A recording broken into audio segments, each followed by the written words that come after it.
Welcome back to Roll Credits, the show for movie and TV lovers who crave the trivia behind the twists. Today we're diving into Sinners, the moody, mind-bending film that had us questioning everything from the very first scene. We'll break down how this unique story came together, uncover some, wild behind-the-scenes facts from the sources you shared, and really dig into what made this dark mystery so captivating and, well, unexpectedly resonant. Yeah, it's definitely a film that kind of defied expectations, didn't it? Starts in one place and then ends up somewhere totally different. You could never predict it. And it really demands a closer look. There are just so many layers. Absolutely. And yeah, for this deep dive, we're focusing on Ryan Coogler's latest, starring Michael B. Jordan, set deep in the 1930s Mississippi Delta. What's immediately striking, like right off the bat, is this huge genre shift. Oh, yeah. It kicks off as this incredibly grounded, character-driven period drama, totally immerses you in that time and place, the feel of the Depression-era South. Right, the texture is amazing. And then, bam, it just takes this hard left turn, like with shocking intensity, into full-blown supernatural horror. We're talking vampires in the Delta. And that pivot, that shift, it's not just a gimmick. It feels really key to understanding why the film hit so hard, critically and commercially. Yeah. I mean, you look at the numbers. It's an original story, historical setting, plus vampires. Yeah. Sounds like a tough sell on paper. Right. But it became the highest grossing original picture of the decade so far. Yeah. That's massive, especially considering what, a reported $100 million budget? It's huge. And it wasn't just a box office surprise either. It really landed with critics and audiences in a way you don't often see. We're looking at scores like 97% on Rotten Tomatoes, 84 on Metacritic. I mean, those are signs of serious critical acclaim. Definitely. And then from audiences, an A Cinema score, 92% on Post-Track. People didn't just see it, they loved it. Right. Those are blockbuster numbers, usually for films with a built-in fan base. Exactly. Not for a, period vampire story. It even beat out some classic horror films in its early weekends. Yeah. It really felt like this phenomenon nobody quite saw coming. And you really have to give Ryan Coogler credit for that, for his vision. Yeah. The sources, they all praise his assurance, his confidence as a filmmaker. Yeah. And his skill in blending these really different genres and tackling these heavy themes, but still keeping you completely hooked on the story. He's clearly not afraid to, swing big and go beyond the usual genre stuff. So, thinking about that vision, where did the idea even come from for this story? The sources point to some really interesting, almost contradictory inspirations. Yeah, it's a fascinating mix. He actually drew from a pretty diverse... Well, on one hand, he talks about being influenced by Robert Rodriguez films, specifically from Dusk Till Dawn and The Faculty. Yeah. You can definitely see that influence, right? That sudden tonal shift, mixing character drama with, heightened genre elements. But then he also pulled from somewhere much more personal, more grounded. The memories of his late Uncle James. Oh, wow. That personal connection, that feels really important given the film's setting, right? Absolutely. His Uncle James, he actually lived in Mississippi during the 1930s, the exact time and place of the film. No kidding. Yeah. His uncle passed away while Coogler was making Creed, actually, but he left Coogler with these really rich, vivid memories of growing up in the South. And this is crucial, a deep love for blues music. And you can just feel that connection to the place, the history, the musical soul. It just vibrates through that whole first half of the film. And the blues, yeah, it's like a character in itself, isn't it? Not just background music, but woven right in. Totally. The sources also mentioned another inspiration, maybe less obvious, Rod Serling's The Twilight Zone. Yes. Coogler apparently called The Twilight Zone his favorite thing ever made, which is quite a statement. Wow. And he specifically mentioned the episode The Last Rites of Jeff Myrtlebank. Remember that one? Vaguely. Remind me. It's the one where this young guy, everyone thinks he's dead, suddenly sits up at his own funeral in this small southern town. Okay, yeah. Causes total shock, right? Deep unease. Even if people try to see it as a miracle, it's just unsettling. It disrupts everything. Ah, I see the connection. Yeah, you can see how that core idea, this unexpected, almost supernatural return, disrupting a community, forcing them to confront something deeply uncomfortable, how that could have directly fed into the vampire element in Sinners and how the town reacts. That makes so much sense now. And he also talked about grief, didn't he? How the film explores grief and how that was influenced by Chadwick Boseman's death. Definitely. Yeah. Though he mentioned it was exploring a different side of those feelings compared to Wakanda Forever. Right. But grief is definitely a powerful undercurrent through the whole film, not just loss, but what gets lost and how it shapes who's left. There's even that subtle, really beautiful visual homage to Boseman in the set design. Oh, yeah. What was that? The church set. It has these crossed beams arranged in the Wakanda Forever gesture. Right. Yeah. It's easy to miss, but it speaks volumes about the personal depth Coogler brings. Wow. Okay, let's shift gears a bit because, beyond the story and the themes, this film is also just a massive technical achievement. The sources rave about the cinematography by Autumn Gerald Arkapaw. Oh, absolutely stunning. They really went all out shooting on 65 millimeter film, Right. using IMAX cameras for some Yeah. parts and Ultra Panavision 70 for others. And it wasn't just like showing off technically. Yeah. No, it allowed for these alternating aspect ratios throughout the film. It wasn't just a gimmick. It really helps create these incredibly immersive, just jaw-dropping shots. Yeah. Captures the scale, the heat of the Delta landscape, but also lets you get incredibly close in the intimate moments. Yeah. It gives the film this texture and scale you just don't see much anymore. Yeah, and shooting on 65 millimeter, that's notoriously complex, right? Yeah. And expensive. It's not like digital. Oh, incredibly technical. You need specific gear, expertise, logistics. It's a whole thing. Which leads to another fascinating little detail from the sources. Christopher Nolan and Emma Thomas, basically the modern masters of large format filmmaking. Oh, of course. They actually acted as mentors to Coogler behind the scenes on this. No way. Yep. Helped him navigate it all. Recommending gear, sourcing the film stock, figuring out the complicated post-production. Their experience clearly gave Coogler the backup, the confidence to pull off this super ambitious visual plan. That's amazing trivia, and it totally makes sense, seeing the film's visual scale. And speaking of film stock, the sources mention something crazy color about Kodak had to create a specific IMAX version of Ektachrome just for a flashback sequence. That's right. They needed a very particular look for a memory sequence, and the existing stock wasn't quite cutting it. Yeah. So Kodak basically custom-made an IMAX Ektachrome stock just for them. Wow. It just shows the level of dedication, right, to get the exact, precise look for every single part of the film. A real commitment to the craft. And the soundscape is just as vital as the visuals. Ludwig Göransson did the score, Coogler's frequent collaborator. Yeah, and Göransson's score here is, well, it's something else.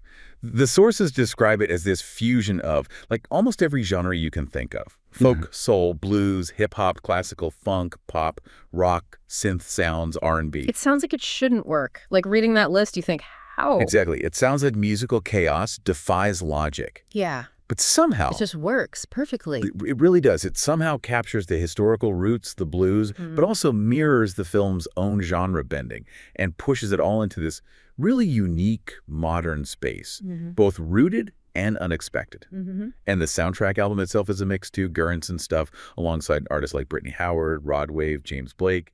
And interestingly, Haley Steinfeld, who's in the film, Yeah. she actually wrote and performed an original song for it too. Cool.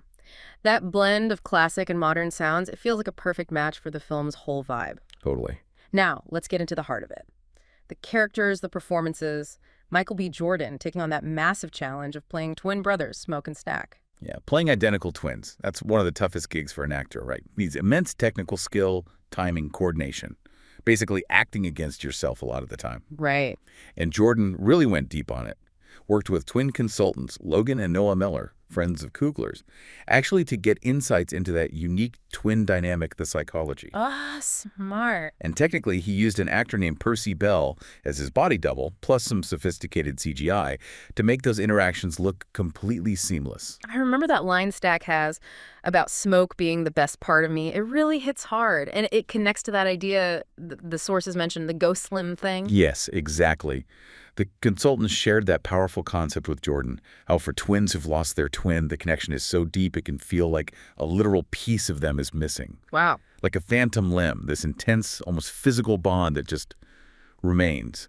That line perfectly captures that complex identity tied up in the other twin, gives his performance such a deep emotional weight. Yeah, absolutely. And beyond Jordan, Miles Caton gets singled out for a real breakout performance as Sammy, the musical kid. Oh, Caton is phenomenal. His character, Sammy, or Preacher Boy as they call him, sometimes he's basically the catalyst for so much of the film emotionally and narratively. His musical gift isn't just plot. It's central to the film's big ideas about culture, legacy, vulnerability, all of it. And then there's Delroy Lindo as Delta Slim. Just what a presence. Lindo is just unforgettable. And what's really fascinating, according to the sources, is that when he first read the script, he apparently didn't even realize it was a horror movie. Seriously? Yeah. He read it as this powerful character drama where the monsters were basically metaphors for societal problems, paranoia, mistrust, community breakdown. Wow. And Coogler apparently loved that interpretation. He embraced it, said, yeah, the horror is layered. It's tied to the social fallout when a community gets torn apart. That says so much about the film's depth that someone like Lindo could read it that way. And Delta Slim has that incredible moment in the chain gang scene. Oh, that scene. The sources describe it as just incredibly powerful, heartbreaking. It's where Delta Slim is teaching young Sammy about where the blues comes from, suffering, memory. Right. He's telling the story of these gifted musicians who were unjustly imprisoned, lynched. And in that moment, just overcome by the weight of it all, Lindo improvised this humming. He improvised that. Yes. Improvised the humming that slowly turns into this aching, sorrowful melody. Yeah. It's like grief doesn't just inspire the song, it becomes the song right there. It's just pure Lindo genius, and props to Coogler for letting that happen. Wow. Knowing it was improvised just adds another whole layer. That is the blues right there. Okay, and we also have to mention Haley Steinfeld as Mary and Wunmi Mosaku as Annie. Absolutely. They both give such strong central performances, really crucial. Mary and Annie are key figures, not just in the plot shift, but they carry so much of the emotional weight. Annie especially, as Smoke's estranged wife and this powerful Hugu practitioner whose knowledge becomes vital. And Mary's character brings in these complex historical dynamics, too, with her being white passing and her complicated relationship with Stack. Adds more nuance to the whole racial and social picture. And there's that amazing cameo in the 1992 epilogue scene. Oh, yeah. The legendary bluesman himself, Buddy Guy, playing the elderly Sammy. So cool. The sources call it a spiritual passing of the torch, which feels exactly right. It embodies that cultural memory, the resilience of the blues. Having Buddy Guy, a living icon, in that role just give it this incredible weight and authenticity. This film is just jammed with memorable moments and these little hidden gems if you're paying attention. The sources point out the barn dance scene early on as a real standout. Oh, the barn dance. It's something else. Described as sensory overload, but in the best way. Yeah. So vibrant, so alive. Yeah. It's presented as this cultural cipher, like a rich tapestry with diverse dancers, different music styles blending. Yeah. It feels like a real spectacle, almost like classic Hollywood, or even like a big 90s blockbuster scene in its energy. I can totally see that. It's the kind of scene film students will be picking apart for ages. For sure. So much packed in there, visually and culturally. And that recurring musical motif, the lullaby, this little light of mine, it's used so effectively throughout. It really is. That simple song keeps coming back, representing hope, resilience, that inner spirit.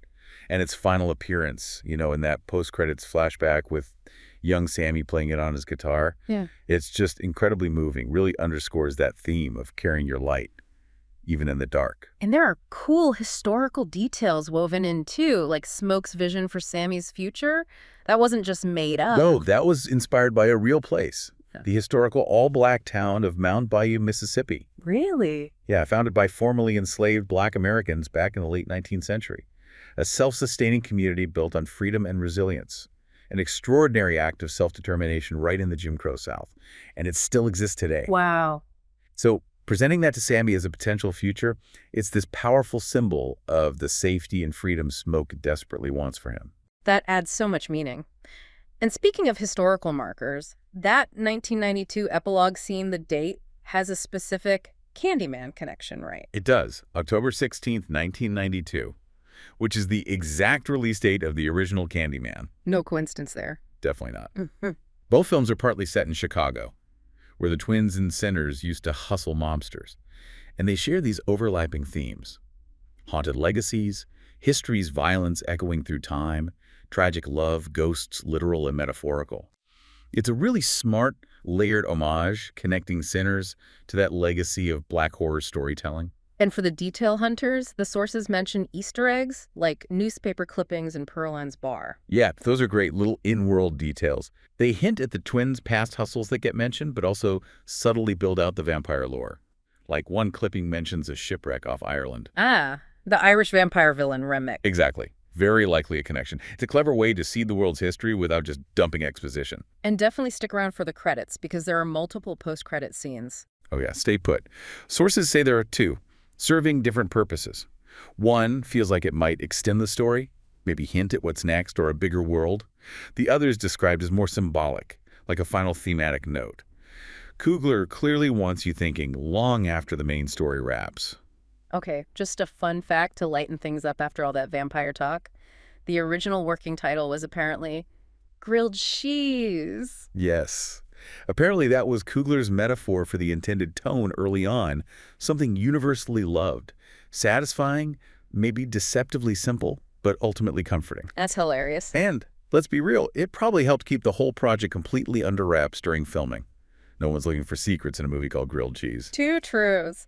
And another fun aside, even Tom Cruise got in on the buzz, posted on social media holding his ticket, telling people to see it in cinemas and stay through the credits. Yeah, a shout out like that from Tom Cruise definitely gets attention. Whether it's strategic or just genuine love for the craft, it shows the film connected even with Hollywood's biggest stars. So all these pieces, the inspirations, the tech, the performances, the hidden stuff, they all add up to that huge acclaim we talked about at the start.